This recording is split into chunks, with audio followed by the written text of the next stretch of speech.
How's it adom the modern business ama tawgena khanbiraba or hana business ama tawraga leiramaga sales ngamdana leiba oitaragadi haiba videos adongi damaktani.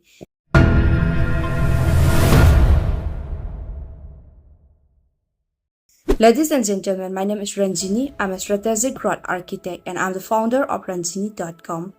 Ma'am, how's a business ama tawba matamda suksoi soidan sangdaba yadraba step khara layeba ko haiba step sing se ma'am share tawzage haiba sigi knowledge ai kai dagi phangapno haiba matamda ai mentor thoksom surmongol sing mana takpi tambirakpa magi guidance makhada ai haiba knowledge sing se phangaka dai da mayam da ina kana bakhara oigani haidna mayam da khalla kan da share tawzabane haiba step sing du kai kai no haiba matamda ahan bada akoina business ama online oina howdorake haiba matamda han bada darkar tar kaino haiba matamda adongi target audience se hana masak mona khangdopiba ama darkar taeba ko target audience haraga di kaino haiba matamda adongi customer se haibadi moigi sahi matang se kayano nupara nupira or moi se kai kai da lairino haidi online da lairibra offline da lairibra haiba sim han bada khangdopiba darkar taeba ko aduga ani subada kaino nangi target audience se khang taraga di nangna content semba horani ba content sem dusna kaigino hai taraga di content sida gineba moina nangi content si yenguraba matungda nangi content sida moina pamba interest laiba oi taraga di nangi content du da gineba nangi customer oina laka doise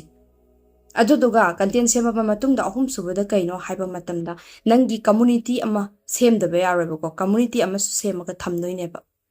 community sida ngasai gi hairiba content du da gi moina content du yengaba matungda nangi community du da moisi masana dum join tawsila aniba aduga marisubada kaino haiba matamda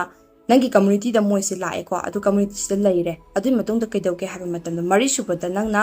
moiga relation ama sagatna ba khotnaga dabaneba relation si sagalak paste kamai sagatoino hai taraga di nangna moida value piba horani ba nangi community sida lairaba matungda nangna moida community moida knowledge piba knowledge nangi khangjari ba haijari ba knowledge khara adai nangi skill set me am da moida provide tora kan da moida value piba horani ba ko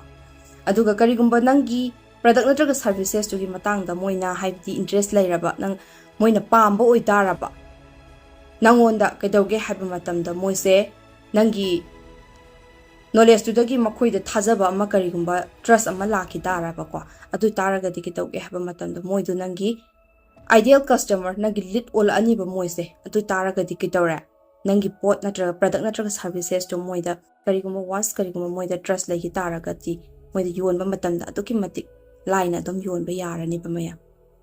duna haiba step sing se kogi adom business today da yawkhalla kan da haiba sig step sing se fazana follow taraga adom business to tawbiraga di adom business to scalable oiba yam tuna growth oiba da mateng aduki matik chaung oigani haiba se haijaraga ngasigi di matang sida shinjarage aduga hina akupa maron khangbininga di haiba ai gisu community ama leise haiba ai makhada ling ama thamjaramge haiba links da changbiraga ai community da yawbiraga makata na ina akupa knowledge mayam ama share tawning mayam am su lairi adu haiba knowledge sing do ai mayam da share tawjaraga kana basi lomina se mayam se haraga si lo shinjarage thank you everyone bye bye